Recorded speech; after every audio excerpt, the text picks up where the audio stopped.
Ladies and gentlemen, welcome to the official debut of A Cast to the Past, the show where we break down the things that we loved and hate growing up, talking about video games, movies, television shows from the 80s, 90s, 2000s, and even just a couple of years ago, because things happen very frequently. So many video games come out, so many movies come out, some that the three of us have had a chance to experience, some maybe only two of us have checked it out, and some say that the three of us have never experienced them before, and we're going to be talking about that in this podcast right here. So, for the first episode right here, which if you're on the YouTube channel or if you're on the podcast app, you may see there's actually two things before that. Don't pay attention to those. I mean, you can. There's the pilot episode. I mean, please listen to them because we work very hard on them. They're actually not bad. Yeah, there's like a whole thing about 3 favorite Super Nintendo games, so you can hypothetically check that out as well. But this is the first one.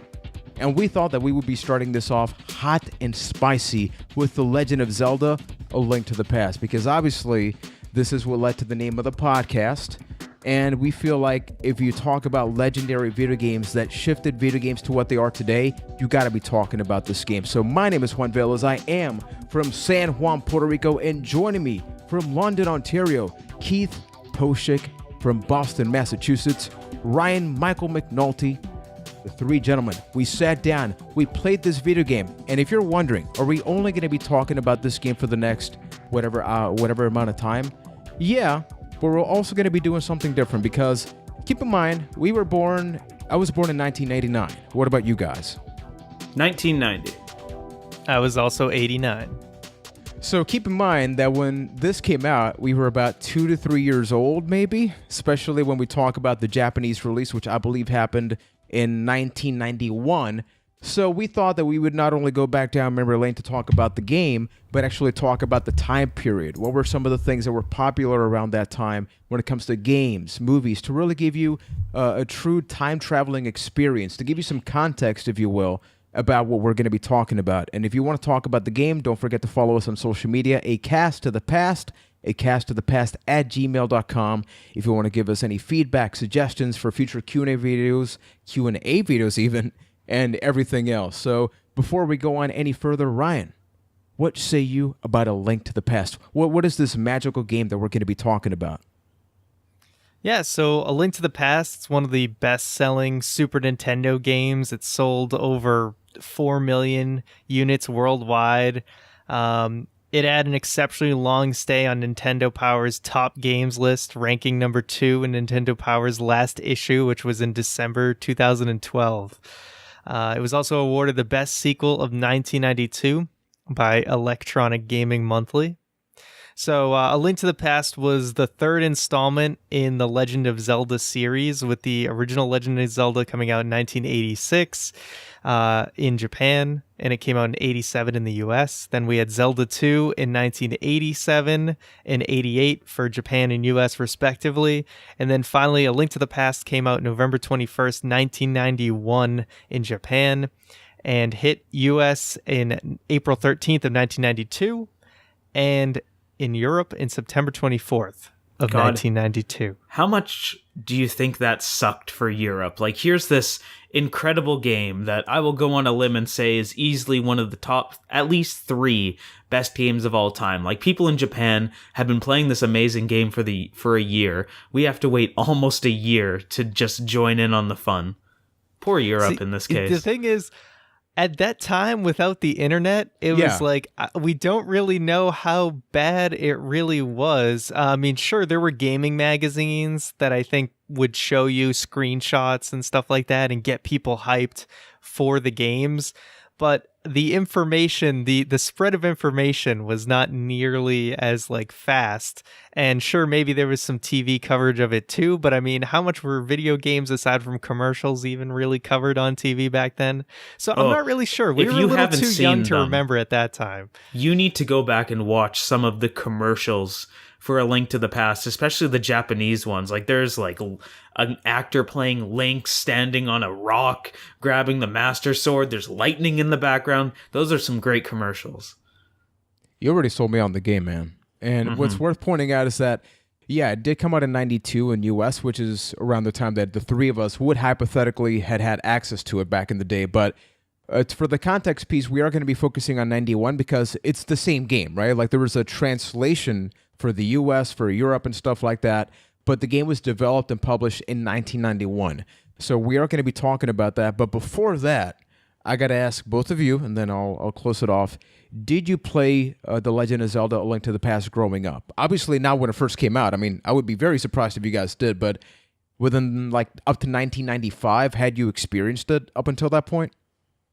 Absolutely. I don't know how my parents pulled it off. Maybe it was like a double pack or some sort of package that they were selling the Super Nintendo with. But like my two big Super Nintendo games were Super Mario World and Legend of Zelda: A Link to the Past. Like really, I was set there, and it was one of my favorite games. There was a point in my life where I would just try and like speed run the light world. I was nowhere near as good as the people are today, but I'd like, okay, I'm going to sit down and I'm going to try and beat the light world in 2 hours as a kid. And that's what I would do. I would never go like past the dark world much, but just keep playing the light world over and over and over. And for whatever reason, that was fun to me.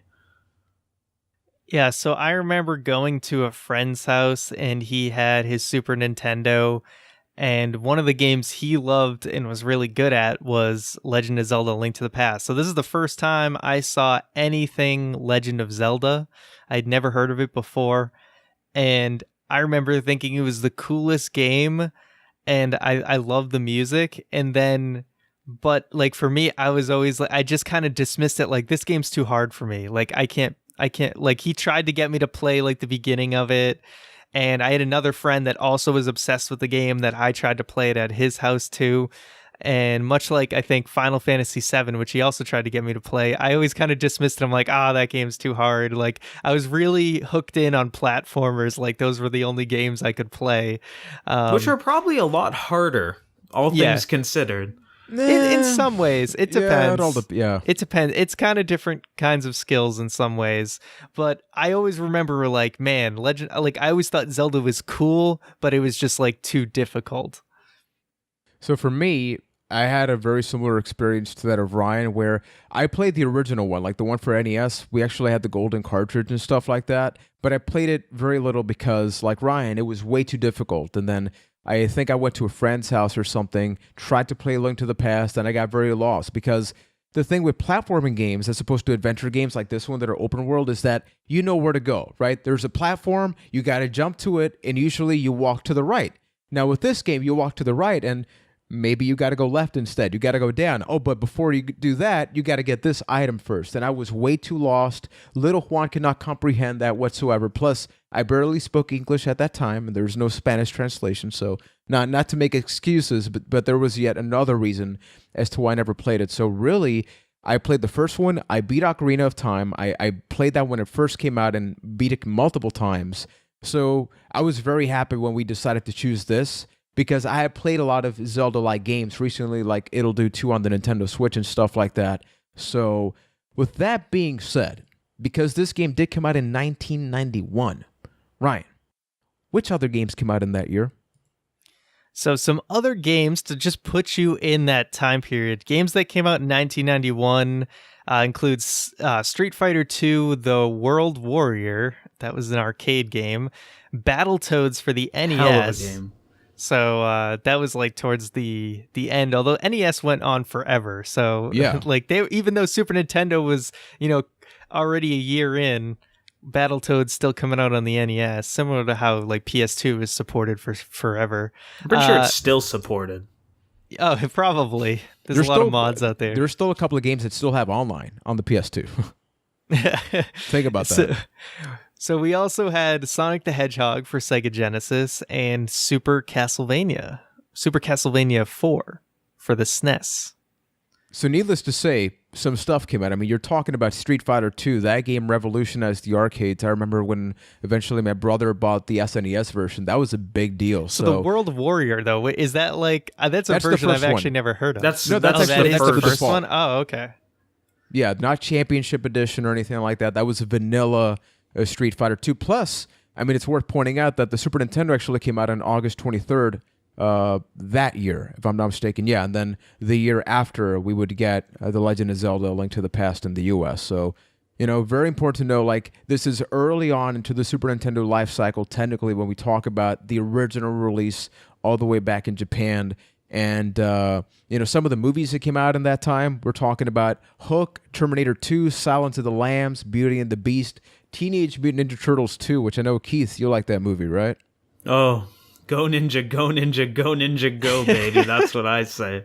Yeah. And talking about music, REM's "Losing My Religion" came out in '91. Nirvana. I remember that song. That song was everywhere. Oh, so Losing big. Everywhere. My religion. Man, that's a good song. What you guys think of that song? That's still a good song to this day. Yeah. Yeah, absolutely. Have you heard of the band called Nirvana? Oh, that's with that Rick Lobain guy, right? Yeah, he's like he did a thing. Like he did a song called "Smells Like Team Spirit" because He like was a the real teams would be blast. smelling. Dude, that I couldn't help myself. No, so okay, I'm gonna keep moving on. Red Hot Chili Peppers, "Under the Bridge," and Michael Jackson's "Black or White." I mean, 90s had some good music. You'll still hear every single one of those songs on the radio at any given time. Pretty sure I've heard all 4 of those songs on the radio at least in the last month. So what's interesting is that I think that as time has gone by, I don't know about you guys, but when I saw these games, movies, and songs, to me, they had come out in like 95, because I think like 94, 95 was, I mean, I was older, so I could recognize more things like that. But turns out these were like in the very beginning of the 90s. That's kind of crazy.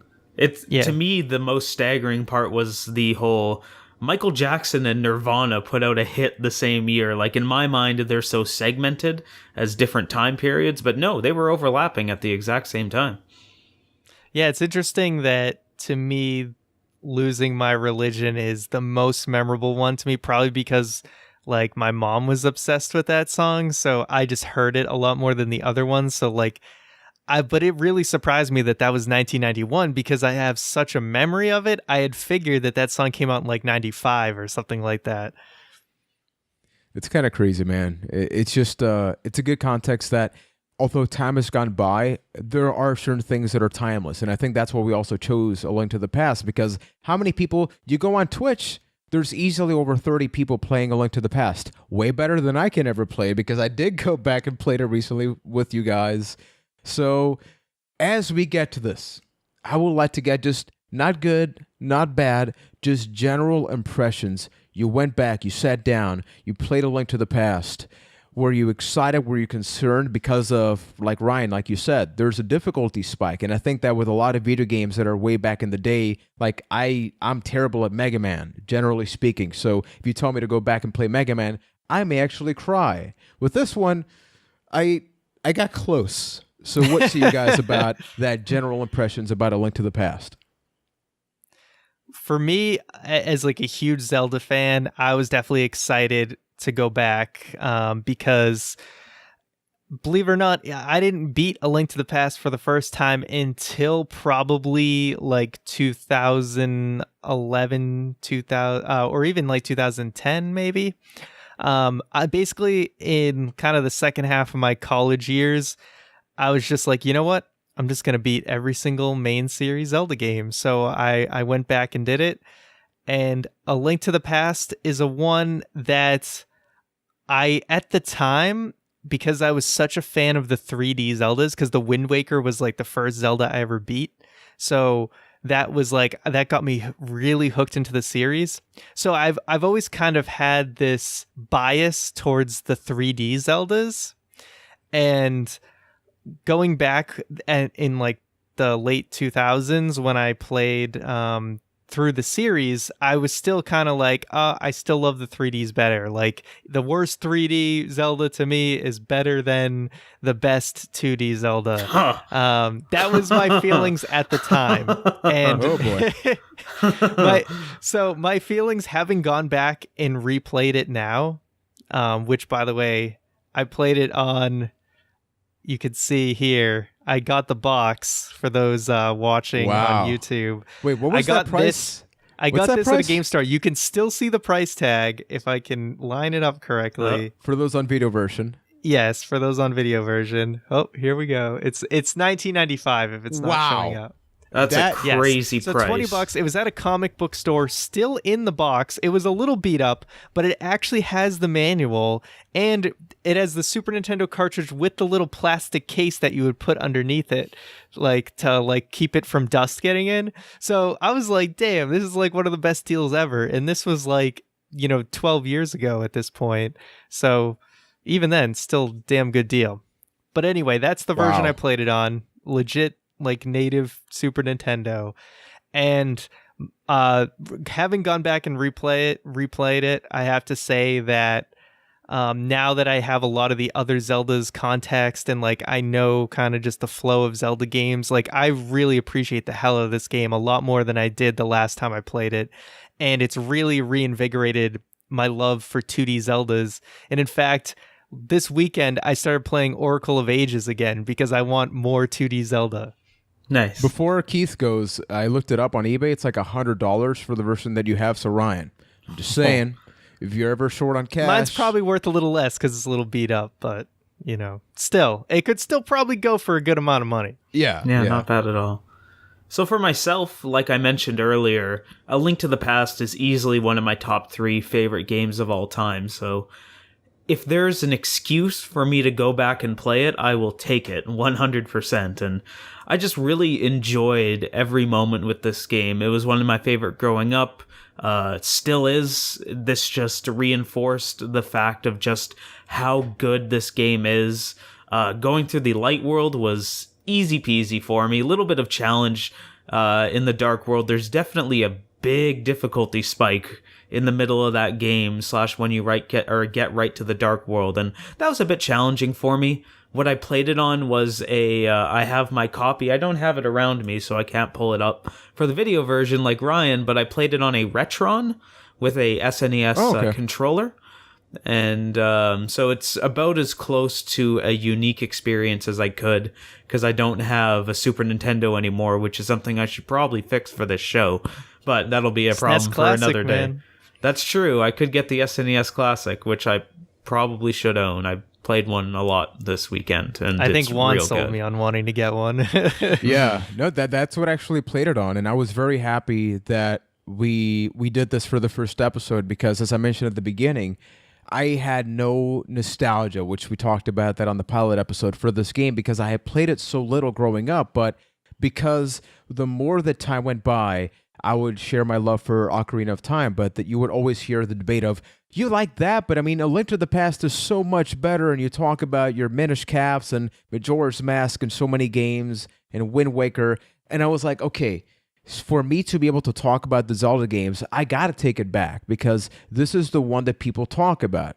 People always bring up the original one for the NES for obvious reasons, because it set the tone, right? It laid the groundwork for what this game became. But when you look at the game from the graphical standpoint, from the music, all the stuff that we will be talking about on this episode, I was surprised at just how modern the game seems and how complex. I think complex is the word more so than difficulty, because I struggle with that, and I guess we'll be talking about the difficulty as well, where I think a lot of these older video games, they did very little to no hand-holding. It would be, here's the world, you got to do this, you have what you need. Well, you see, you had to go buy Nintendo Power, or the fine people at the Nintendo Cheat Hotline were more than happy to help you for $19.99 a minute or whatever it was.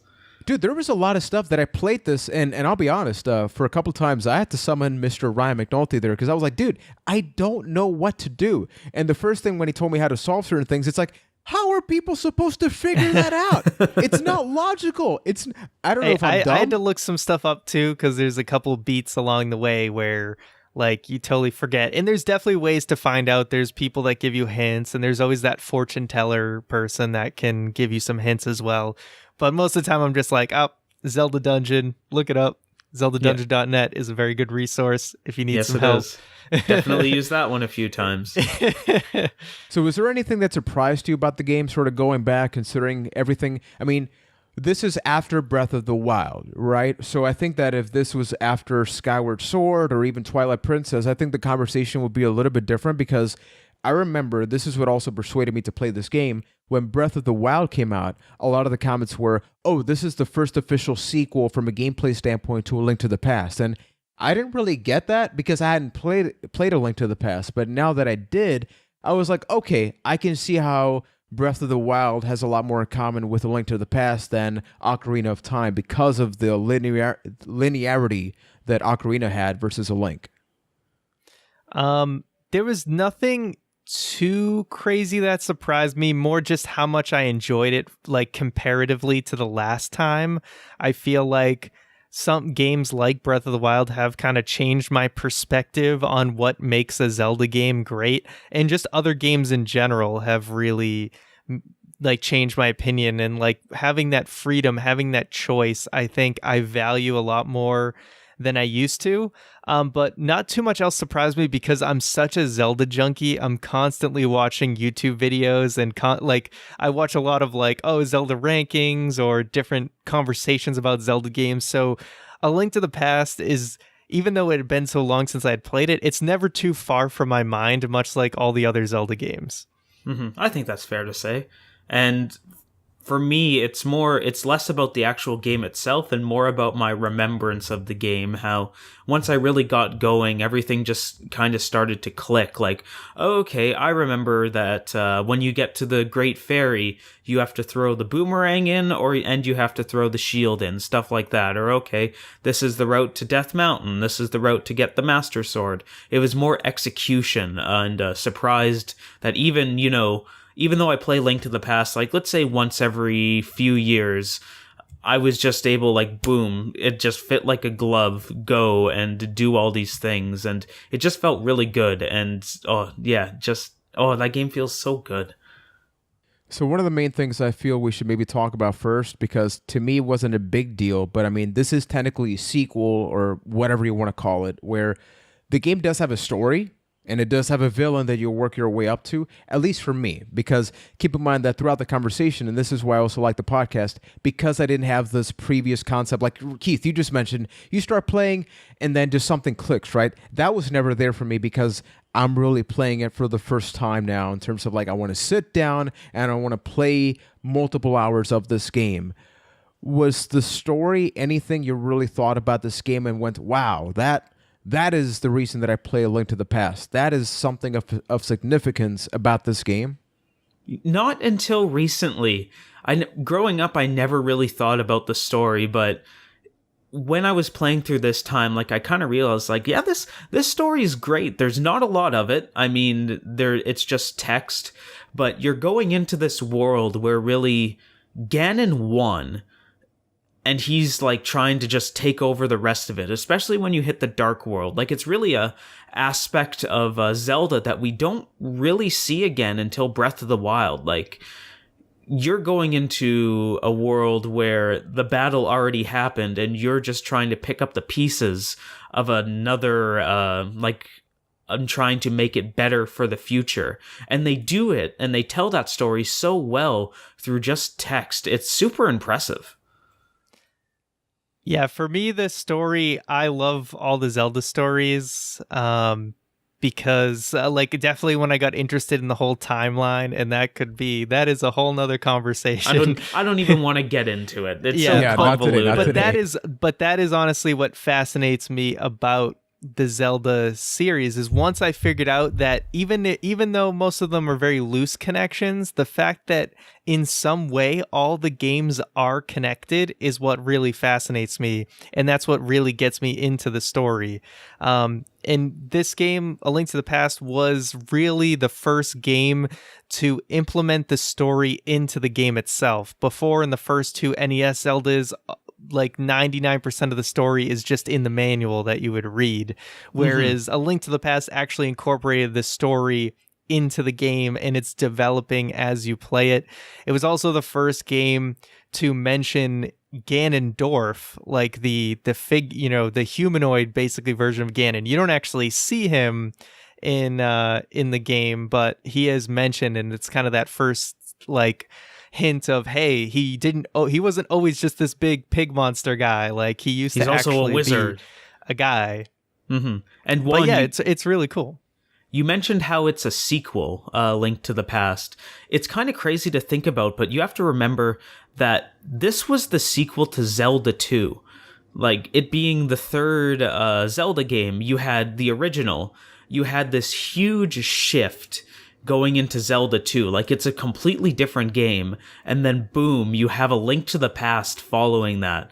Like, trying to wrap your head around what that must have been like, especially in the previews going into A Link to the Past. It's so crazy that you probably had no idea what to expect, and then you got this.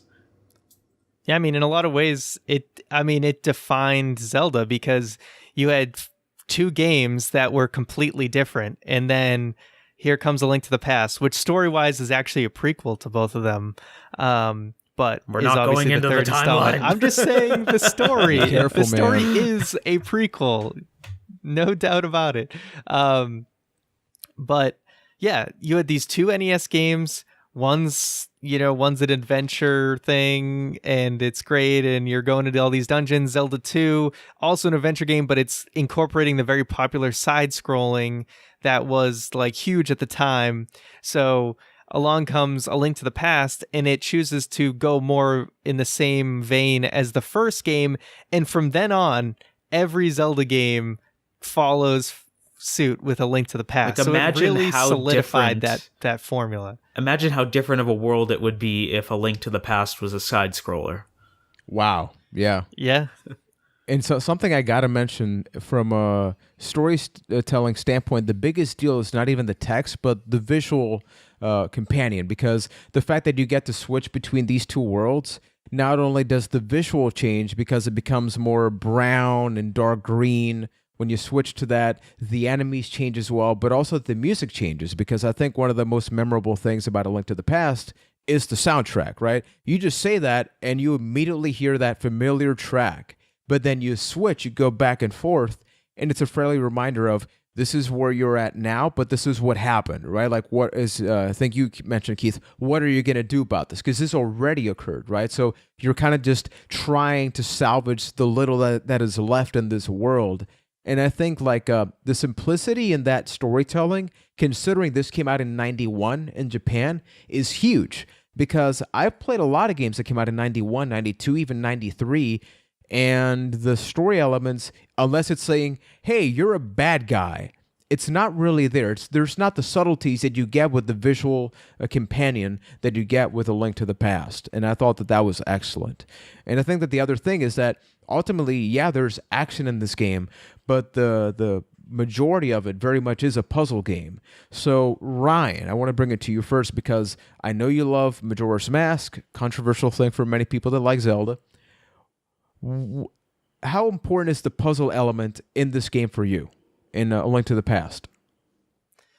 I mean, puzzles to me are just a huge staple for The Legend of Zelda. And this is the game that really brought a lot of those puzzles to light. I mean, there wasn't a ton of puzzles in those first games. Of course, I mean, there was a couple like move a block or whatever. But as far as things like lighting torches and moving a block over a switch, and the blue and red switches where like different, like that, it allows you to access different parts of like different areas. They really took the complexity to a whole new level. And I mean, a lot of them, even though I've played, every Zelda game, like it still would trip me up at some points, and I would, it definitely stays challenging. It's something like, they're kind of like ageless, it's a puzzle that someone who's 8 years old could figure out, but it's also something that could stump somebody who's almost 30. You know what I mean? It really Hey, I take offense to that. No, well, I mean, think like you I said, kind of I got proved stuck it in your parts playthrough. too. Yeah. No, I'm saying it too. Like they're simple enough that anyone can solve it, but they're also complex enough to stump anybody as well. And they really do such a great job of just building on the layers. Like, there are mechanics in the first dungeon that you see in the last dungeon of the game, but they just keep building and making the dungeons like progressively more difficult, that you don't, even though it's difficult, you never feel like it's unfair. Everything that the game is throwing at you is just something you have to work through in your mind and then hopefully figure it out. There's never an unfairness to it, and it's all really on you, and I think it's something that the game executes perfectly. Yeah, I think like the big deal with me, as I've mentioned, I'm not great at puzzle games. I get very frustrated. So there was a lot of times where I wasn't even moving in the game. It was a matter of just analyzing and thinking because I expected something a little bit more simplistic in a bad way. You know, I was like saying, "Oh, this is early '90s. This is probably not that complicated," but it is. And I think that the big piece of the puzzle, if you will, is that the rewarding that you get within the puzzles is the big deal. Because sure, there's a bunch of games where you solve a puzzle and you're like, "Okay, I did it," but for what? Like, what is this leading to, right? And I think that as the game progresses, especially when you get to the Dark World, there was one of the dungeons that I was like, where's the dungeon? And I kept falling, through these holes, and I had to look it up online. I'm like, oh, that is the dungeon. I've been doing the dungeon the whole time. But you have the simple mindset where when you think of a dungeon, what do you expect? A big opening, you always go in, that's what it is. But the game does enough things to warrant the changing, especially with the magic mirror and the things like that. And when you go do the puzzles, there was one of them that I spent like 40 minutes just thinking, how do you do this? It was like the fifth, sixth, or seventh dungeon. I'm really bad at names, but basically you had to move a block and push it down. But in order to do so, you had to basically go around the entire dungeon because you have blocked yourself out. And once I realized that, I'm like, how is an 8-year-old? I mean, Ryan, you said this is accessible to an 8-year-old. I am a 21-year-old married man, and I was in the verge of tears doing this. Was it rewarding? Yeah, but damn. By the way, aren't you like 31? No, I'm actually 29, man. Okay, Yeah, I'm not that old yet. Give me a couple not that years. old, man. We're both 29. Okay, let us hang on to our 20s. He said he was 21. I didn't want to give him too much credit. Did I say 21 or 29? Whatever, 29. I'm almost 30, just a year away. So the other thing that was amazing with this game is the freedom. And I think that this is the big deal when you compare it to other Zelda games all the way up until Breath of the Wild. I did not expect there to be just that much freedom, especially when you go to the Dark World where they kind of go at the beginning, well, do this one first to kind of get that out of the way. But there's different ways you can go about approaching things, plus switching between the real world and the dark world. There was so much freedom in how you went about doing things, even side things to get items. What did you guys think about that going back now? Honestly, that moment that you described is one of my favorite moments in the entire game, where you finally get to the dark world, and then you have the 1. They're like, okay, do 1, and then here's 2 through 8. I don't know. Figure it out. There's a number 2, but if you want to go do 5, go do 5. And it actually works. Like, if you look online, you can see all the different orders that you can complete them all in. You don't have to do 1, 2, 3, 4, 5, 6, 7, 8. You can go like 1, 2, 5, 4, 3. I don't know the exact order, but there's like a bunch of different ways that you can do it. And I think that's really what defines this game, especially for a Super Nintendo game back then, just how open it was. Like, there are items you can get or that you cannot get and still beat the game. You don't have to get every single item. You can just straight up miss things and still be A-okay. But if you take the time to actually explore it, then you'll find it. It's just probably, I have to say this, that I've never played the original Zelda or never beaten it, but it's probably one of the first true open world games that were ever created. Yeah, so I love the freedom in this game, and I think it's the right balance, where the original NES game is a little bit like, they just drop you in there, you have no help, and you're just thrown to the wolves, and you're pretty much screwed. And you can do most of the dungeons in any order you want. There is definitely a couple where you do need like certain items in the original before you can get to it. Like, I know you need a raft to get to one or whatever.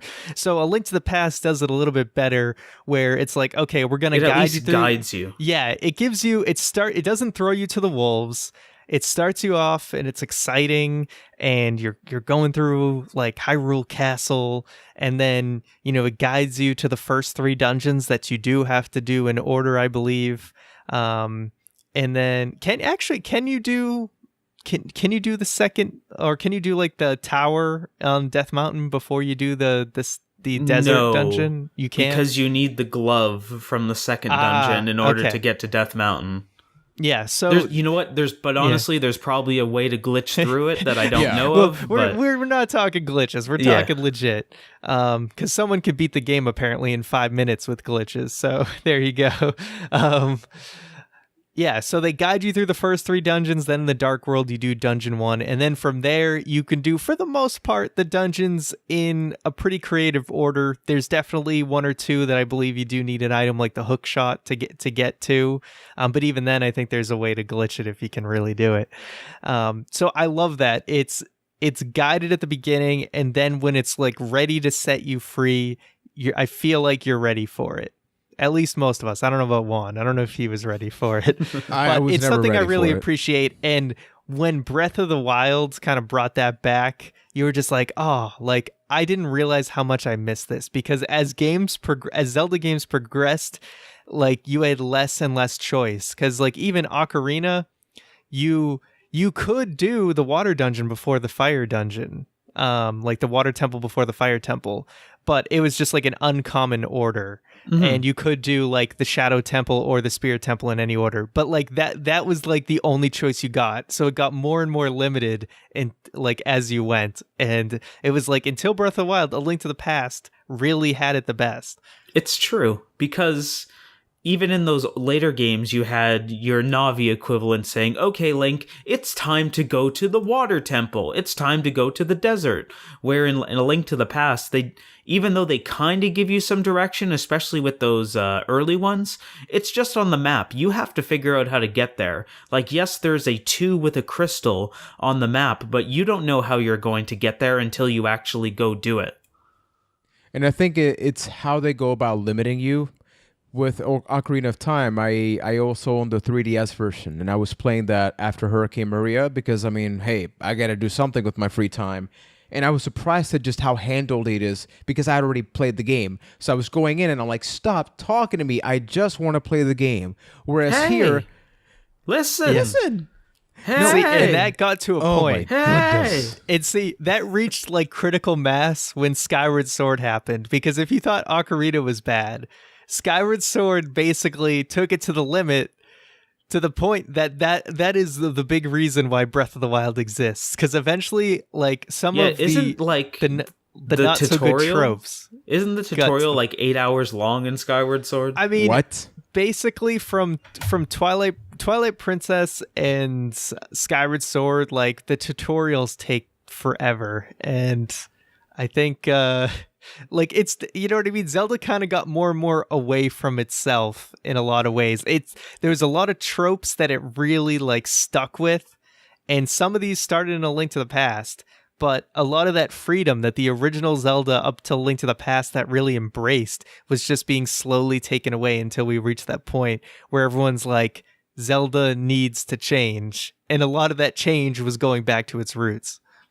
Like talking about the freedom, a great example of sort of breaking my expectation. One of the items, I think it was the quake.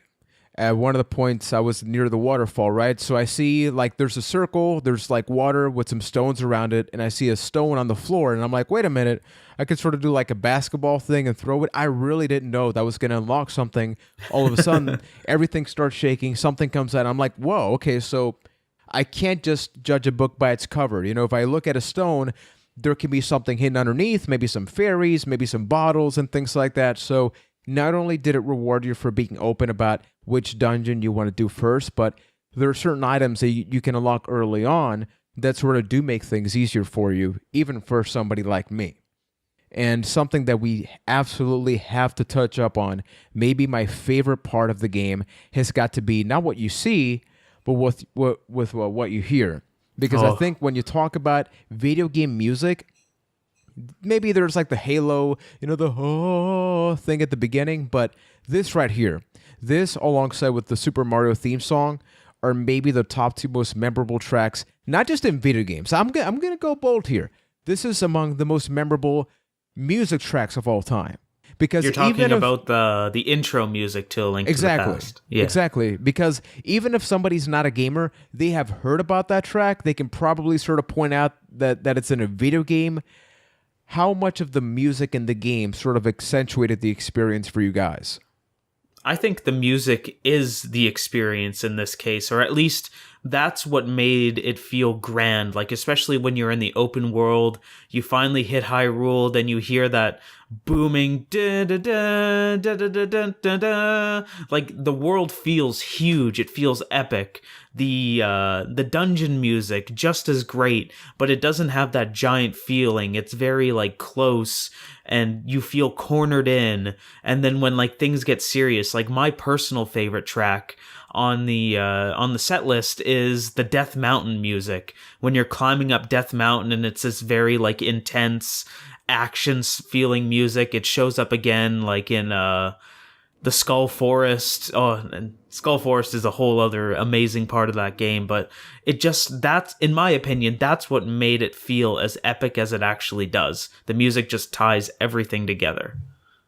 Yeah, as I said, the first thing that ever got me interested in Zelda was the music, and I can attribute that exactly to the Hyrule Castle theme, because that theme is just so badass. And I love that theme. And I think part of the reason I loved Wind Waker so much is, having that nostalgia for A Link to the Past. And then there's the scene you go down into Hyrule Castle, and it plays like a slow, methodical version of that Hyrule Castle theme. And I think it's the first time you hear that theme since A Link to the Past. And the power of that was just amazing. So that'll always be one of my favorite themes in A Link to the Past. So many staple Zelda music started in this game. There's also Zelda's Lullaby was in this game. After you beat each Dark World dungeon and you're talking to one of the maidens, you hear Zelda's Lullaby before it was technically Zelda's Lullaby. There's even Ganon's theme when you're talking to Aghanim. There's like that Ganon's theme that eventually kind of became his. What else is there? Of course, a lot of people's favorites is the Dark World theme, like the Overworld and the Dark World. It has a really amazing theme that I think is, like I said, it's a lot of people's favorites. It's one of my personal favorites. And a lot of those were all just carried on into many, many future Zelda games. There is one piece of music that in this game that I think is absolutely awful, and I can't stand it, and it's just grating. Can you guys guess what it is? Can you guess what it is? The church? I'm gonna guess the shop music. That. I actually didn't spend too much time in the shop, so I didn't mind it. But what did you guess, Juan? The church, like the. Oh no, I actually like the church one. No, it's the boss music. I can't stand it. It's like it's very busy. It's very busy. It is. It feels intense. It's just too repetitive for me. It feels like it just never lets up, and maybe that's part of the intensity of it, but it just got it angered me, especially if I died. Like, it just got me pissed off because it's a little too repetitive and grating. I think that out of all the musics, it's also maybe the most uninspiring because it was more generic boss music track. It's a boss, so hectic music. It was a little busy, so I could see how that was like kind of annoying. But it's one honestly, blemish on an otherwise masterful soundtrack. I don't want to get away from that. Yeah, it never really bothered me. Just, I guess, the sound effects of the game, which I will say are equally as important and as iconic, kind of counterweight it for me. Like, I can totally see how it's busy, but hearing like the of the boss kind You're of actually pretty good at that. Thank you. But just like that all kind of weighted out. Like, I think it was a nice mix of everything. So something else that kind of goes back to the puzzles is that as you progress through the game, and this is something that as I went back, I was like, wow, so maybe this was like, maybe not the first game, but this was one of the first key games to really take advantage of. As you progress, you unlock X or Y thing. It could be the ocarina, it could be the hook shot, and then all of a sudden, certain puzzles that you could not do before, you have access to. First you can raise boulders, and now you can do that. All of a sudden, hey, I can actually go back to that thing I saw earlier. Later, you can pick up even heavier objects. Sometimes you get more hearts. You get the bottles, which means you can get more fairies, which for people like myself that are absolutely terrible at the game, you can somehow get by some bosses, which at one point I had like 4 fairies, and Ryan's looking at me playing like, oh, Juan, you got this, man. Wait a minute. How did you run out of 4 damn fairies before like you kill the boss? Like, Which how which does that boss even was happen? that? Out of curiosity. It was like the second dungeon, Ryan, I want to say. No, it was the fourth one. It was the fourth one. Oh yeah, you were doing the thief's hideout. The hammer thing, right? Do you Yeah. mean like okay? Hammer time, man. Which even the hammer, I remember I went up to the mountains at the beginning of the game, like in Dark World, and I was like, okay, so there's like these things sticking up on the floor. All of a sudden, you get the hammer way later in my case. And the first thing I thought of is, oh, so this is what you can do. So it actually mixes the puzzle elements with the freedom. And then once you get the items, it kind of molds into like the perfect storm. So what you guys think about the items? For the items, I really like how they're utilized in this game because some of them, like Keith said, you don't even need, but it's just another thing to have. Other ones are, super useful, but I also like it's something that the series they took what A Link to the Past did, and I feel like later games, they took it a little too far. I like that in this game, that you get like, say, I think Dungeon 1 is where you get the hammer and you face the boss with the mask and you have to use the hammer on him to like crack his like face mask. And it's something every other Zelda game after, it's like, oh, you get the item in the dungeon, that's the item you use to kill him, where it's like, that's not always the case in this game. Only a couple times are you required to use the item that you got in the dungeon to defeat the boss. So I like that it kind of kept you guessing. It wasn't just like, hey, I got the hook shot in this dungeon, I guess that's what I'll use to defeat the enemy, which in this game it did happen to be the case in this game. But you get my point that it wasn't always the same song and dance every single dungeon. So the fact that it keeps you guessing, I really enjoyed. An example I got to bring up quickly, I remember, and I don't know if this happened to you guys, maybe not now because you've already played the game, but even when you get a key to open a door, I kept finding out that the closest door is usually not the way to go. Because to me, it was like, well, here's a key, here's the door that requires a key, so you put 2 and 2 together, that's what you're going to use. And then it's like, oh, so this leads to nothing, so I got to go back. So it forces you to avoid making impulsive actions that can otherwise sort of bite you in the end. But at the same time, just like a kind of testament to the design, is you can never back yourself into a corner by using the key at the wrong door. Like, there's always a way to get that key or that next key, even if you used it. Just the design of it was you're really never smart. Stuck. There's even a time where I thought I was legitimately stuck, where with the red and blue switches, I thought I locked myself into an area where I didn't have the key for a door, but you can use like a bow and arrow or just use the boomerang. Or a boomerang, exactly, to hit that switch. I was like, I got you, Nintendo. There's a way to like corner yourself and be stuck. And then I was like, nope, I'm an idiot. That one's just on you. And when all else fails, use the mirror, man. Go all the way back to the beginning.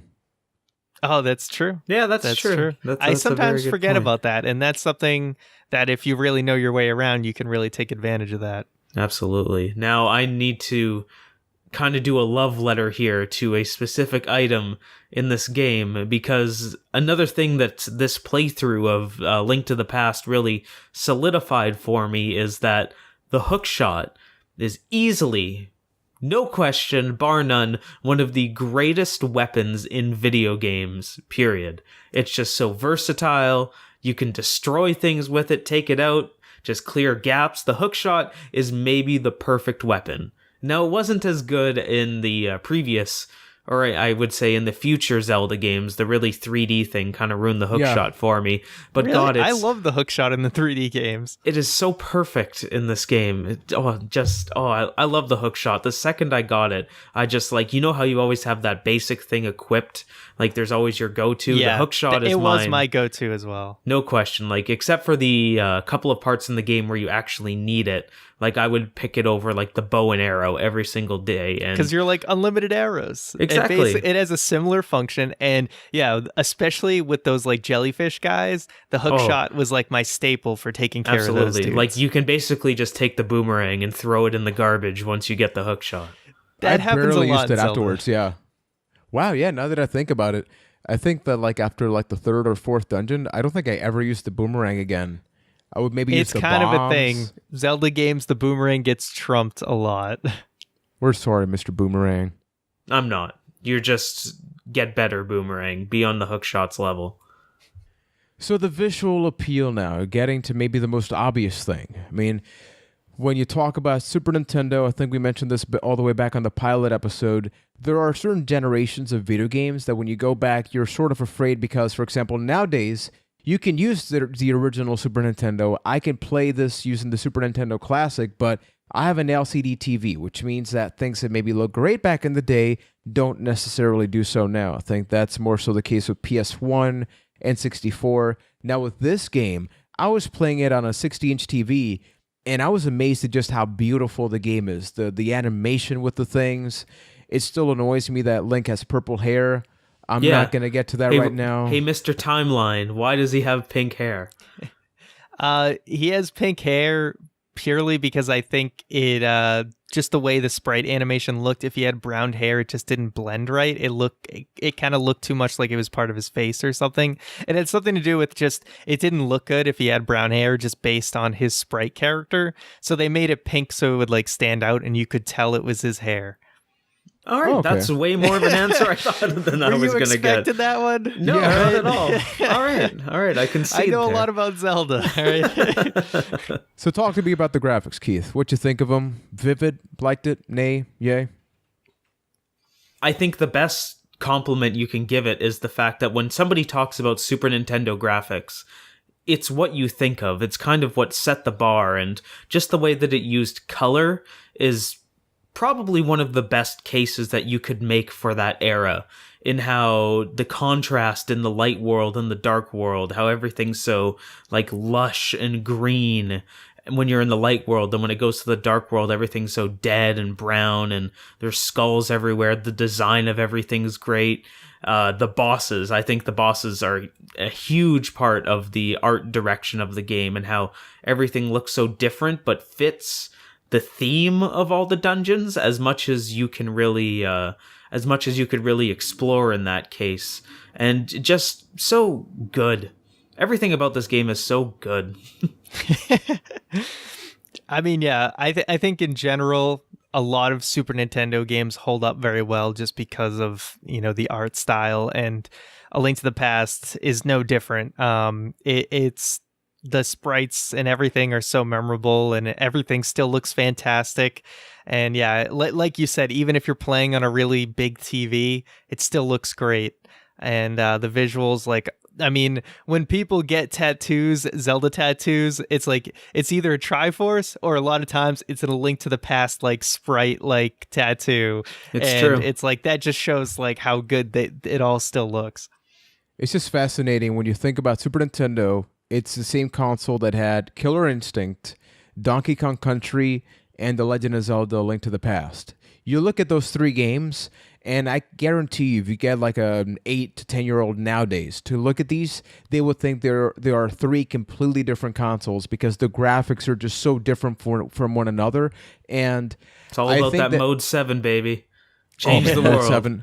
I mean, you talk about your F-Zeros, your Super Mario Kart. I mean, the Super Nintendo truly was a testament of just how the combination of great gameplay with a capable console, could really get away with some stuff. And like I mentioned at the very beginning, the fact of the matter is that the visual style of this game lends itself so well to storytelling, because whenever you switch to the worlds, it doesn't take a lot of effort to know, like, hey, this one is a little bit more saturated, darker. I think something bad happened. You're not having to have somebody explain this to you. It's visually obvious, and they take advantage of the graphical capabilities of the Super Nintendo.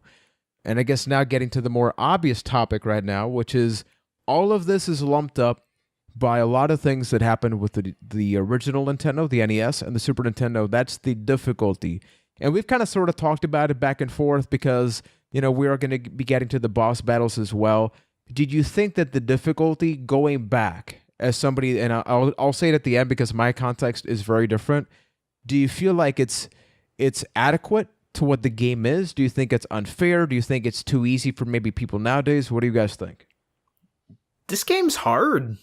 It's really hard, especially there's a spike, at least in my opinion, where it's fairly easy early on, but then once you get to the Dark World, it gets hard for a couple dungeons, like up until you get that second set of armor and you're taking like 3 hearts worth of damage for those first 2 or 3 dungeons.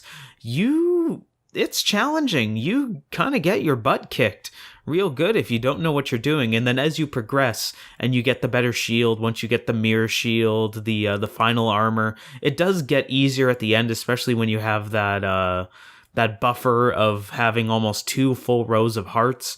It gets easier, but until you get there, like, you're in for a challenge. I was very surprised on how difficult it was. Maybe I've gotten worse at games for all I know, but it's definitely, at least in the middle, was a pretty big challenge.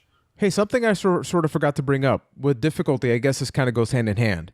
When you switch to 3D, there was a targeting system. There was the lock-on system. But these games, you swing and the sword, hope for the best. Does that resonate well with you guys now, or? Yeah, I mean, it's a bit of a different style, but yeah, I mean, obviously the 3D games make it a little easier because you have like the whole lock-on mechanic.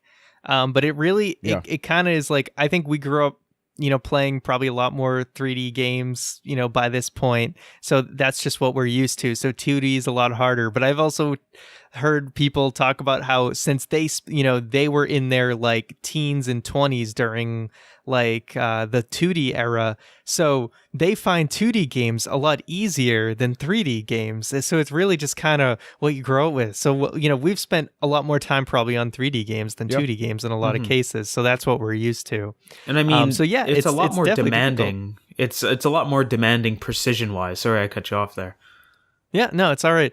But yeah, I definitely found this game difficult. Early on, it is tough because, you take a couple hits and that's it.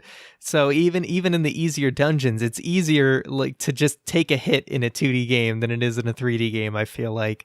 Because, you're just like 1 pixel off and boom, you're taking a lot of damage. So as soon as I could, it's like 4 bottles,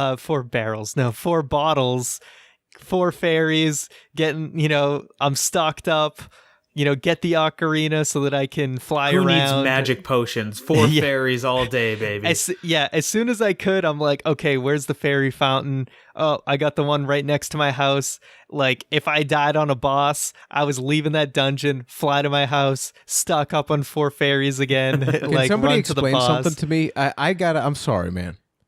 Is Link a sick and twisted individual or what? Because so he's got bottles and he just bottles up fairies and then eats them. Like is that what happens? He doesn't eat them. They sprinkle. Yeah, the wand. You see the little animation with the wand. Okay, so explain to me, why do you keep them in a bottle? They're your friends. Bottled up, man. You bottle up your friends, Keith? I guess that is a little messed up how you like take them out of their habitat in a net and put them in a bottle. I don't want to be your friend, Keith. Wow. Yeah, I mean, maybe in the Wind Waker, you can actually see the fairy looking like sad in the bottle. So I guess that kind of shows up. But you know what? It's like I'm surprised they revive you because it's like as soon as you die, they could just fly away. Really, they're free. They could just fly away, but they're nice enough to revive you before they leave. Just let that sink in. I'll let it sink in. Then in Breath of the Wild, you can cook the fairies. How messed up is that? I didn't know you could do that. Oh God, what kind of bonus does it give you? You get a lot of hearts, but it's better to just keep the fairy. It's not worth it, man. I don't condone those actions. So talk to me about the boss battles because I think that we'll get to sort of the best and the worst of the game, but I feel like this is sort of where the weaker part of the game was. I felt the boss battles were more sort of annoying. Like to me, the destination and the journey was more fun than the culmination of it. Like I felt like I had more fun in the dungeons rather than getting to the boss fights. And I don't know if I was the only one that sort of felt like that. For me, I think most of the boss fights are fine. I don't think it's the strongest part of A Link to the Past, and I think it's something that, for its time, I think the boss fights were great. But it's something that in later years, you're like, okay, if you want to talk about one thing where like Zelda got better and better at, I think they made the boss fights like way more epic and way more multi-phased. Like the Ganon fight is the one fight where I'm like, okay, that like this fight's still awesome, and it feels like a lot of 2D Zelda games that they made after were basically all more like multi-phase like the Ganon fight, and they've like kind of made that better and better, whereas like you really only had that one. I mean, the Turtle Rock fight's pretty good too. That's another kind of like multi-phase fight that is cool. that they added. So those two I think still hold up pretty well, but a lot of the other ones are pretty underwhelming. But still, if you compare them to the predecessors, they're still like all the boss fights in A Link to the Past are better than like pretty much any of the fights in the previous two games, aside from maybe Shadow Link, which is still surprisingly challenging to this day in Zelda 2. I mean, like you mentioned earlier, Ryan, the boss battles are more showcases for items than they are like challenging fights. And I think that's kind of where it falls apart for me. For the bosses, where, okay, you're in Dungeon 2 of the Dark World, you picked up the hook shot, guess I'm gonna have to take the hook shot and pull the little eyeballs off of him so that I can kill him. So you kind of like had some pre-knowledge going into everything. If you got an item of importance out of a dungeon, like, okay, I kind of know how to beat him, it's just a matter of execution. And they do fall apart. It does feel a little weak. The dungeons definitely do feel stronger than the bosses. Side note, the moth can burn in hell as far as I'm concerned. I hate that moth so much with the moving floor and the spikes. That gave me the most trouble in that entire game. I hate the moth. Fire Rod's very good for that fight. He is. True, there it is. Very good. Burn that moth. Burn it. I also saw in another playthrough annoying. And you can use the bee on that fight, which I didn't realize till I watched like footage of afterwards. But you can just stick a bee on the moth and it'll do damage. It was crazy. Wait a second. Do you have the fire rod by the time the moth thing, or what do you get? Or do you get that in Turtle Rock? No, I think you have the fire rod. I'm pretty sure that's how I beat him. Yeah, I remember using it, but now I'm trying to think of what do you get in Turtle Rock? Don't you get the last sword in Turtle Rock or the mirror shield? You get it might be the mirror shield that you get. I'm just thankful looking Ryan it up taught to me be how sure. to get. You get the fire rod in Skullwoods, so you do have it by the moth fight. That's yeah. I'm just thankful Ryan showed me how to get the tempered sword when he did, because the fact that does so much more damage was like, oh, thank you. It's just so good. That's one of those game changers that makes the game a lot easier after you get it.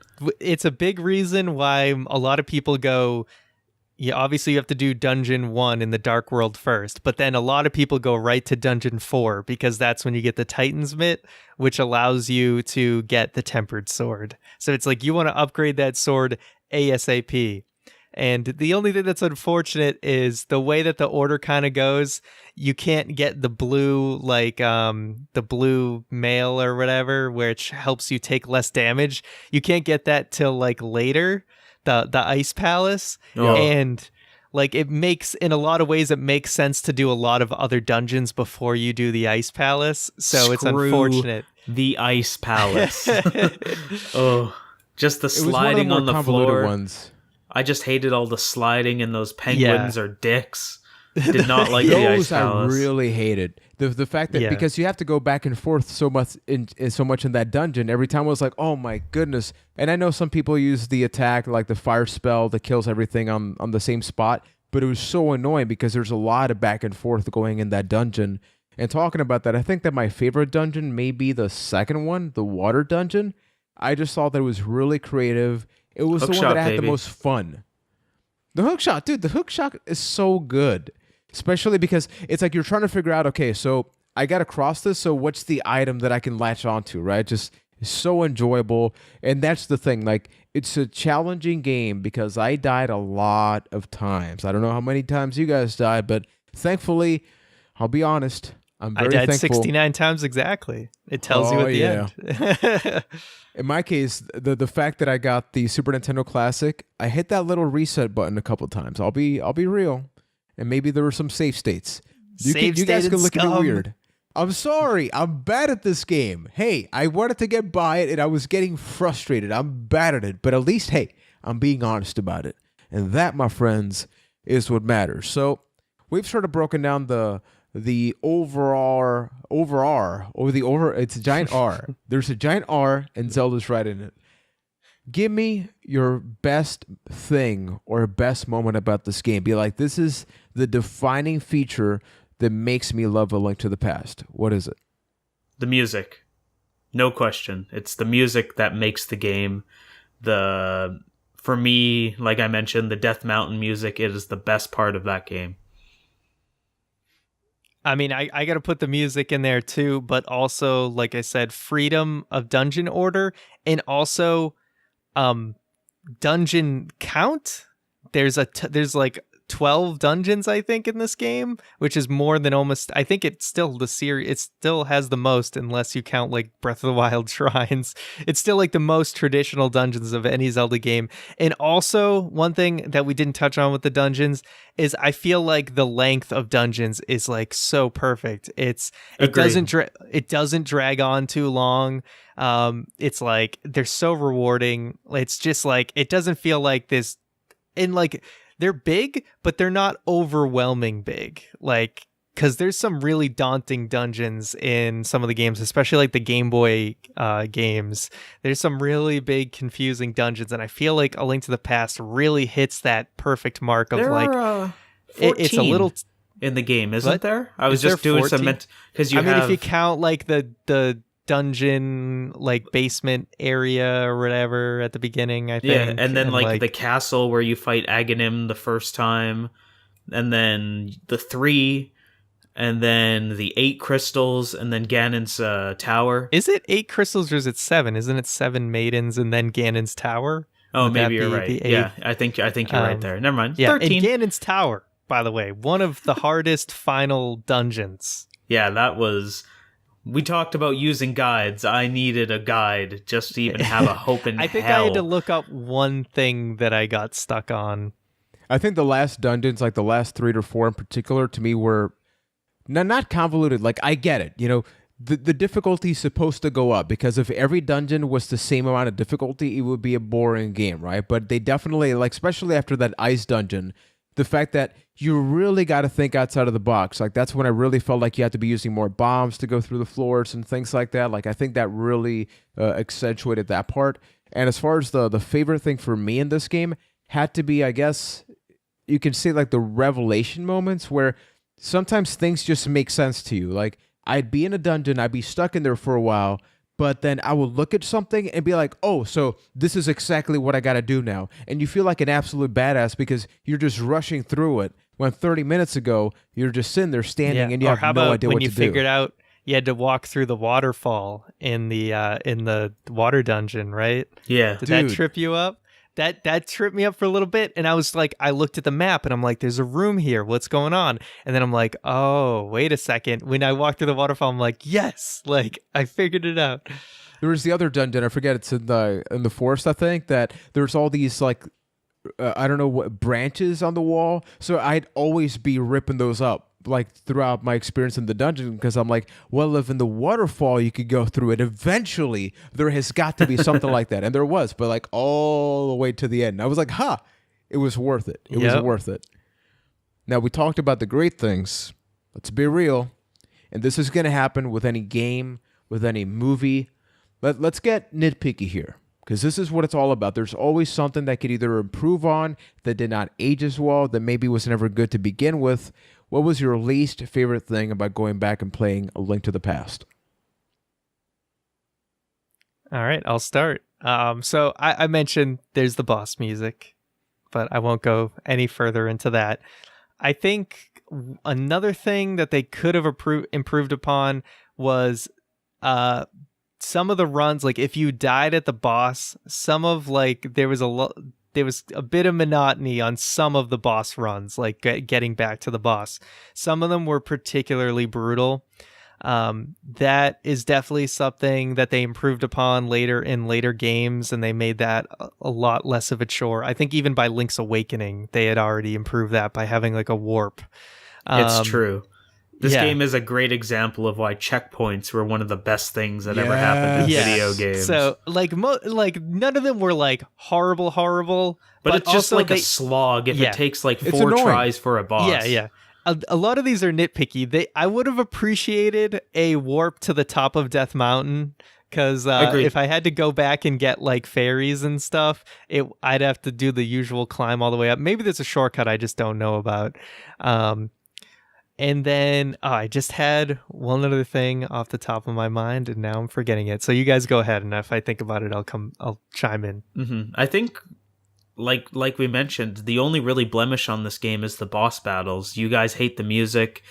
Some of the bosses feel a little uninspired, I guess is the word, but it's just everything around it kind of makes up for it. But yeah, for being nitpicky, I would say that the bosses are the weakest part of that game, especially that moth. Once again, you can die, which you did, which is great. And then, yeah, everything else, honestly, I love this game so much. It's really hard for me to nitpick on it beyond the bosses. Yeah, I mean, pretty much all the criticism is nitpicky because it does so much right that it's almost not even worth talking about what it did wrong. But I remembered the other thing, and that was... And something, once again, that I think they even fixed as soon as Link's Awakening is there are some times where you can literally just be screwed, particularly in a boss fight, right? That's so true. If you run out of magic against the turtle in Turtle Rock, GG, my friend. You're just going to basically have to die. Same thing with Ganon. If you don't have arrows, if you don't have if you magic, don't have the silver you're done. arrows, it's GG. In later games, they'd like throw you a bone and like give you an item. And granted, the game does warn you like to be prepared for these things. But it's in future games, they threw you a bone like, oh, you ran out of magic. Because like for Turtle Rock, basically, even with the upgraded magic, if you spam like the beam and you miss a couple times, like if you spam the fire rod or the ice rod, you're screwed. But you'll learn that, oh, I can just shoot the fire rod on the ice guy and then I can sword attack him for a little bit. So you can conserve your magic that way. So there is some little tricks you can learn. It's little things like that. For me, it really does have to be the boss fights as well, not to just piggyback on that, but I'm just thinking, what is the one thing that I cannot wait to just get over with? Because to me, I've kept saying the word and I'll keep saying it. They were simply annoying. Whenever I got to them, like the one that kept pushing you down and you have to climb all the way back up in the ladder. Like the worm. The worm is the worst because what is the purpose of that, right? Like somebody designed that, just went like, you know what? I'm just going to punish you. You just got to go back up. I know it's about memorizing the patterns so you can eventually beat them, but more so than punishing, you're extending the boss fight. There's other ways you can extend the boss fight that's not just, well, you got to go climb back up now. His damage resets when you fall, right? Yeah. Yeah, that's not the best design. Exactly. So they brought that back later, too. Oh, man. I was just playing Oracle of Ages, and there's a boss that's very similar.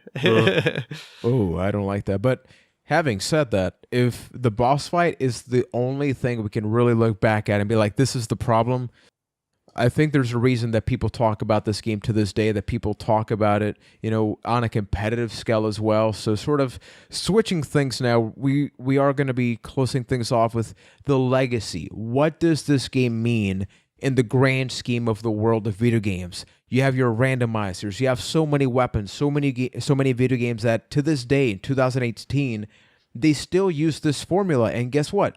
It still works.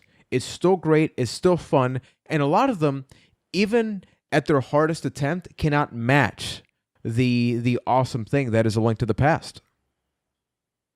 Yeah. So, I mean, one thing I want to reiterate is the legacy as far as the Legend of Zelda series, and just kind of list off some of the staples that this game started that have basically been in almost every Zelda game like after it. So of course we talked about the bottles. Like the whole thing with having bottles and fairies in a bottle started with A Link to the Past. Later on, this is the only game that you really have to use the bug net, I think, to catch fairies. Like later on you could just use the bottle to capture them. And funny enough, you can apparently with the bug net, you can when you're fighting Aghanim, you can use the bug net to bounce the Really? beam back at Well, him. that's Yeah. cool. Yeah, just a little funny thing you can do. And that's why later on, like in Ocarina of Time, when you fight Ganondorf, you can use the Oh. bottle to hit back the beams. So Huh. I That's wonder funny. if that's like a little tribute to that. So another thing that A Link to the Past brought was the whole dual world mentality thing that they have with the light world and the dark world. Ocarina of Time had like the past and the future, and there is some other games, or the Oracle of Ages and Seasons. They both use kind of like a multi-world. Of course, there was A Link Between Worlds, a game we haven't even talked about, but was basically the sequel to A Link to the Past, and basically it was almost like a recreation. It has but a lot of the same like- areas, right? Yeah, From what I've seen. it's- It is the same Hyrule.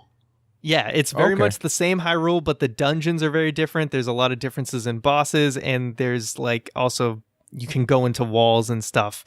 But I mean, obviously that game owes everything to A Link to the Past, and it's very much its own game, and it's more friendly one, so you might have an easier time with it. Thank you. Thank you. But another thing, the Master Sword, right? The legendary sword of Evil's Bane that has been used in many Zelda games and is very iconic. The Master Sword started in this game. The Zelda formula is what I like to call it, which has been in many games, is do 3 dungeons to get 3 items, get the Master Sword, and then you do the later dungeons. A Link to true. the Past started that, and that is in so many Zelda games after it. The dungeon boss key is a thing that started in A Link to the Past. Heart pieces. As I mentioned before, Ganondorf is a character. The hook shot, which is something we talked about a lot, but is just an iconic item that has been throughout many Zelda games. The fact that this brought like themed dungeons. Dungeons were very generic in the NES games. This was the first game to have like water dungeons and swamp dungeon, like actually having a theme to it. Kakariko Village, which has been in so many Zelda games afterwards. This is the first iteration of that. And in Kakariko Village, the cuckoos, the chickens, of course, The murder this is the birds. first appearance. And if you attack those chickens, They'll watch get ya. out, Yeah. because exactly, they will get you. Now, this is a question of ignorance because I haven't really played the other two much. But is this the first game to incorporate like the getting the item sound effect, like that da da da da every time? No, you I pick- believe that I think that's been in there since the original NES. Yeah, I think so. actually. Oh, okay, cool. Well, now that I look like an idiot, let's talk about the communities that The Link to the Past has brought up. Like, you mentioned it earlier, Juan, and this is one of my favorite things about the legacy of A Link to the Past, and that's both the speedrunning communities that have come out of it. And if you've never seen A Link to the Past speedrun, do yourself a favor and go have a watch, because some of the stuff they do is incredible. Like Ryan said, it can be beat in 5 minutes. That's nuts. But there's also another community that I love so much, where it's this, somebody's taken the ROM. This is a great example of when emulation is a great thing. Somebody like took the ROM of A Link to the Past, manipulated it, and created this whole new style of game called randomizer, where they basically randomize every item in the game, but keep it fair, so you're never going to run into a brick wall where you're unable to complete the game. So like, as an example, you'll always be able to get the moon pearl in the light world, where it's not like restricted by another item, so you can at least go to the dark world. But you could run into a situation where you find the mirror shield in Kakariko Village at the beginning of the game. You just never know what it's going to throw at you, and you have to adapt your playstyle, because like, no matter, or depending on the items you get, that's the dungeon that you kind of have to do. Then you work through it. Oh, maybe in crystal number 3 you're going to get the Pegasus shoes, so okay, now I have the Pegasus boots, I can go knock the book off the bookshelf, like that style of stuff. And it's created this unique way to play the game that's really just like 100% fan made, and it's just taken off. Like, now there's swordless randomizer runs. I've watched a few races of that where they beat the game without having a sword with the randomizer, so you don't know what item you're going to get, but you still need to adapt and beat the game without it. And there's even this insane version of it that I don't think I even have the courage to attempt, which is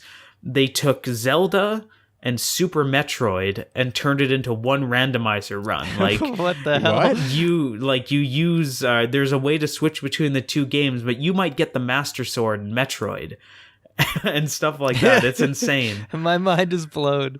It's I'm gonna check it out one day, but I just don't know enough about Super Metroid to attempt it. But it seems like the most insane thing in the world. And like with the speedruns, if you haven't checked out Randomizer and you feel like you can beat A Link to the Past no problem, give it a shot, because it just changes the way that the game is played completely. Yeah, that's really cool, because I had actually heard of randomizers, because that was the thing when I was streaming Pokemon. Pokemon randomizers is a big thing as well. So it's really cool to see just like how we can take games that we love and like still make them fresh in a way that like keeps you guessing. And of course, I mean, you can look at games like Juan mentioned, It'll Do Too, and a game I know Keith and I love, which is Binding of Isaac, heavily inspired by Zelda, you know, especially A Link to the Past for both of those games. And those are some great games that we love that would not probably exist without A Link to the Past. It's incredible what you guys said it, legacy, right? This game laid the foundation for so many great things, and not just for future iterations, not for sequels, but as Keith mentioned, there's an entire community that everybody that is done listening to this, you can go to YouTube, just write A Link to the Past, and people talk about this game. I mean, there's a reason why in 2018 we had to lay the foundation for our podcast. And is this a game that's been beaten to death in podcasting and YouTube videos and stuff like that? Of course, but there's a reason, right? You know, there's a saying that to know where you're going, you got to know where you've been. And this is where video games have been. You know, the same thing we'll be doing when we talk about movies and things like that, because you got to look back and be, this is what revolutionized this genre or this game in particular. And we've sort of talked about this a little bit, you know, in my case, I was very surprised at how much I enjoyed this, having played Ocarina of Time, Twilight Princess, you know, and Breath of the Wild beforehand, which I may blow Ryan's mind, because I don't think I've ever told him this. Ryan, I've never played Wind Waker. Ooh. I've never played it. Never played it. Man. It's okay. It's okay. I feel pretty confident saying we'll get to that one day. And I'm looking forward to it. Please make the HD version for the Switch. Please bring it to Switch. I need Twilight Princess and Wind Waker HD on the Switch. Do not make me buy a Wii U, please. Twilight Princess, it's okay. You can forget that. I got really bored with that one.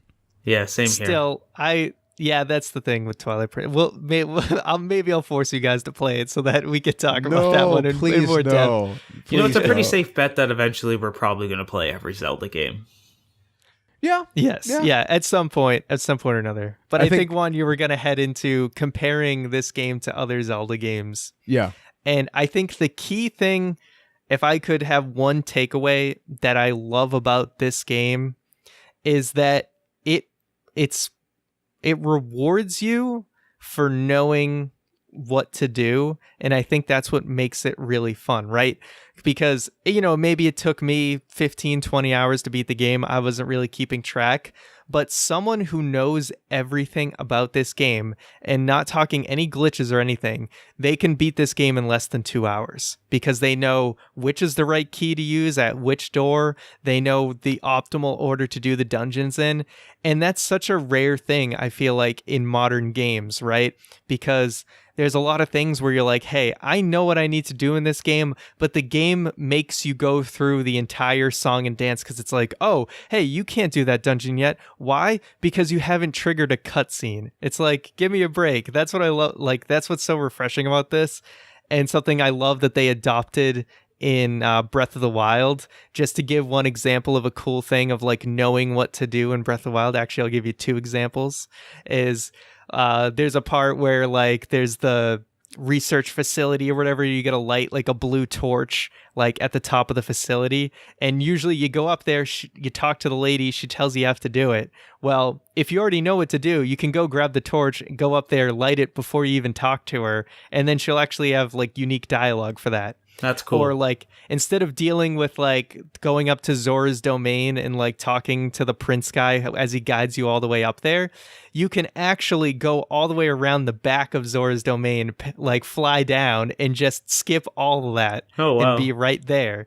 So that's the kind of things I love, is like actually knowing something in a game, like having that be an advantage where it can take shortcuts so you don't have to go through the same rigmarole. And A Link to the Past really did that well. Yeah, I agree. Just the way that later Zelda games did become more handholdy kind of turned me off from the series. Like, I played Ocarina of Time, loved it. I played Majora's Mask, hated it. Played Wind Waker, love it. Blasphemy. Oh, we'll get to it one day, but Majora's Mask is a piece of garbage. But after that, like, it just got more handholdy, and I was kind of turned off by it until Breath of the Wild came out and completely flipped the script and really got back to what, in my opinion, made Link to the Past great, where it's just that open, go explore. You'll find things that'll work. The more you know, the better, like in little tips and tricks, especially with the shrines in Breath of the Wild. You can do some crazy stuff there. But as far as the overall ranking of Zeldas, I think this is the best Zelda game ever, followed closely by Breath of the Wild. But this just made Zelda what it is today. Having a hard time speaking there, but yeah, I strongly believe that if there was no Link to the Past, we wouldn't think about The Legend of Zelda the way that we do. It's really what put it on the map as like a marquee video game franchise. I mean, you couldn't say it any better, right? So this has been the discussion. Now, for everybody watching and listening, we want to know, when you think about A Link to the Past, what's your take on it? Have you never played it? We sometimes assume that everybody that listens and watches, a Cast of the Past is around our age, but somebody that's maybe 15 years old doesn't necessarily play a game like that. But I was watching a YouTube channel the other day called The Last Gamer, and his child has to be like 8 years old, and he was actually interviewed by Xavier Woods from Up Up Down Down WWE, and Xavier asks him, which is your favorite console? And the kid said Dreamcast. So you can never just, assume, oh, you're 8, so you like the PS4s and you like some of that Fortnite. That's not necessarily the case, right? Although that is definitely the majority. That's one trying to sound like the cool kids. Hello, yeah. You guys want to play some of that Fortnite? Yeah. I know there's a llama in Fortnite. The Fortnite llama. People were selling Fortnite the carts. Yeah. Can you guys floss? I've tried to. Oh no! Don't show us. I'm not gonna do it. Don't show us. Okay. Everybody that's still listening, yeah, let us know. Send us emails to acasttothepast@gmail.com. Let us know what you thought about this episode, about the entire journey, the experience. I actually want to bring it up to you guys, like Ryan and Keith. This is the first episode. I mean, this is the format for the show that we'll be doing from here on out. Sometimes it'll be a game. Sometimes it'll be a wrestling show, a movie. Do you feel like we met our expectations? Because, yeah, it's important what people think about us, but we also got to believe in what we're doing and what we're saying. Do you guys believe in a Cast of the Past? I'm going to say, after going through this entire experience with you guys, I believe in us deeply. I really, really enjoy doing these deep dives into these games. Start out like a PR speech. Yeah, I love you both so much, and I believe in us. But no, just being able to do these deep dives into content that we love and that we cherish, it's just so much fun. And just having an excuse to check something out again, check it out for the first time. Hopefully you're out there listening will come along with us and check out some of these things that maybe we love and you've never gotten to experience. It's just a great way to just appreciate things. Sometime for the good, sometimes for the worst. It's not all going to be joyous, happy, fun stuff on this journey. Sometimes we're going to put ourselves through some real bad stuff just for the sake of knowing. And you know what? And that's going to be just as fun for very different reasons. Oh yeah, we'll get there. Yeah, it's been an amazing experience so far. I mean, obviously it helps that we started with Zelda and I can just gush all day about Zelda. But seriously, like A Link to the Past is a game as someone who's a huge Zelda fan, I feel like I overlooked this game in a lot of ways. And going back now and playing it, I've gained like such a greater appreciation for it. Like I said, now I want to go back and play a bunch of the other 2D Zeldas that I feel like I've overlooked.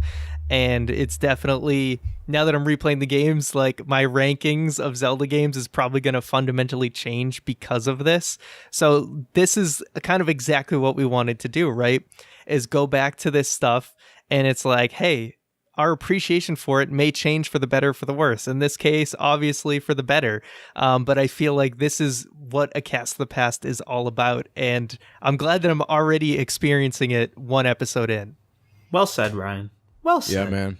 That's the good thing because, yeah, there are going to be things like with this, we're thankful, right, that we played it and we feel, dare I say, better going out than we did going in about it. But, for example, the next episode that we'll be doing is going to be about The Matrix coming up on November 4th. And that's a movie that came out in 1999, and I loved it back in the day. But I'm a little afraid to sort of sit down and watch it now because I don't know. It's one thing... Yeah, man. It's one thing to just sort of sit down and play a game. You kind of play it, then you forget about it. Games come out every single day of the week now, right? But it's another thing to play, watch, and experience something and being like, okay, the three of us, we're going to sit down and we're going to dissect this, right? We're going to break it down to its very core and ask the question, is it still good? And I think that's the awesome thing about it. And for everybody watching on YouTube, listening on the podcast apps, the great thing is that you're all going to be getting the same experiences. Yeah, those on YouTube, you get a visual companion. So if it's a game, we show some gameplay footage and stuff like that. But the cool thing is that, yeah, on the pilot episode, we said we were going to be bi-weekly. You may notice that before this, on your feed, there's a video about some of our favorite Super Nintendo games. The reason that we did that is that there are certain things that we just... It's hard to justify an hour-long episode about certain things, right?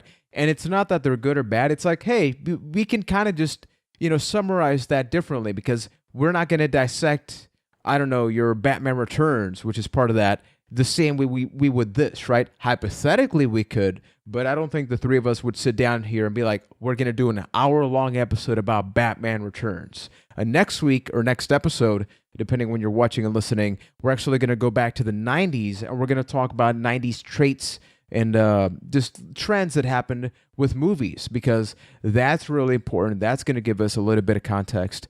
And something that we talked about here that's really cool is that we are going to have this format of game, movie, possibly wrestling show.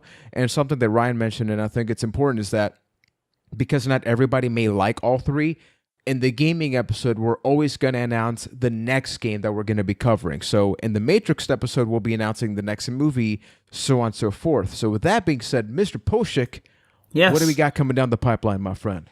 Well, like you mentioned earlier, Juan, on the November 4th edition of the show, you're going to find out, are we going to take the red pill or are we going to take the blue pill? Because we're going to cover the Matrix, the original Matrix movie. Then going into November 18th, we're going to go back to our wrestling roots. If you've listened to us before, we like wrestling a little bit. So we're going to check out what many consider to be one of the most defining WrestleManias of all time, WrestleMania 14.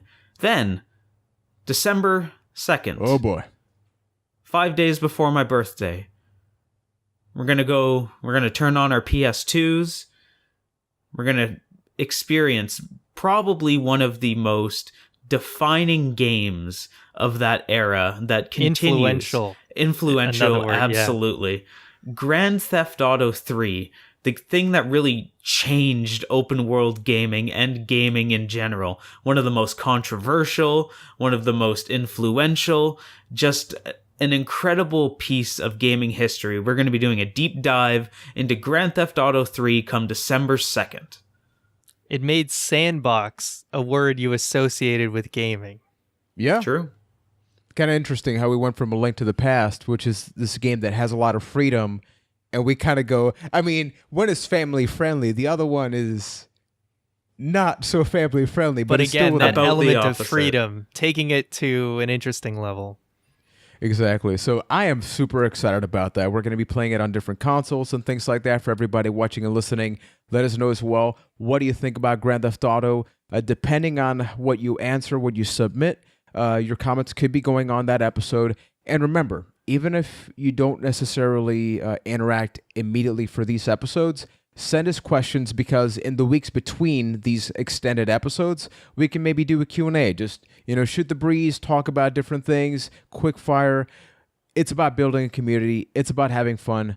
I'm having fun. Keith looks like he's having fun. Ryan, I don't know if he's having fun, but I'm just going to assume he's having fun. You're having fun, right, dude? I really hope so. Okay. Because otherwise, I mean, we've been friends. Was that a convincing yeah? But another point I just want to stress is with kind of the in-between weeks is basically at the end of the day, we're not going to do, we're going to keep these deep dives to a bi-weekly thing, but we still want to deliver weekly content if we can. So we will have those in-between episodes. They'll be shorter, but we want to provide weekly content. And above everything, we want everybody to have a pretty awesome time. So, ladies and gentlemen, the time-traveling experience all the way back to 1991 Japan release of The Legend of Zelda, A Link to the Past has concluded. The epic journey continues, as I would say in my other channel. Keith has some of that wrestling talk happening in the Six-Pack Challenge. I have a YouTube channel, Epic JC. Ryan has a Twitch channel over at The Ryan McNulty. You may be playing some of that Grand Theft Auto. I look forward to doing that, to watching that if you do. Yeah. Hey, man, when it comes to some of these games, if I can stream it, I will make an effort to do so. So if you want to follow me at The Ryan McNulty, you can definitely get some notifications of when I might be streaming these games.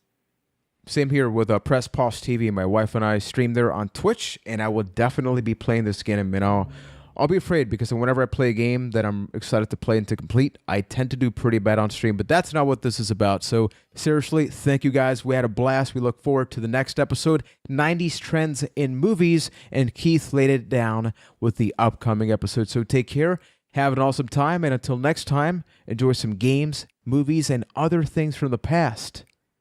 And we'll talk about them in a cast of the past. Take care, everybody. Have an awesome night, morning, and have some coffee. Goodbye.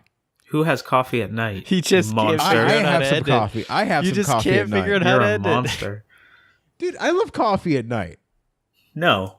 I had some just It's not before good the for you. podcast. I've done it before, and then you just don't go to It's a sleep. terrible and then you have a idea. bad day the next day. I beg to differ, my friend. But we should come up with an ending catchphrase so that you aren't like having 6 different endings.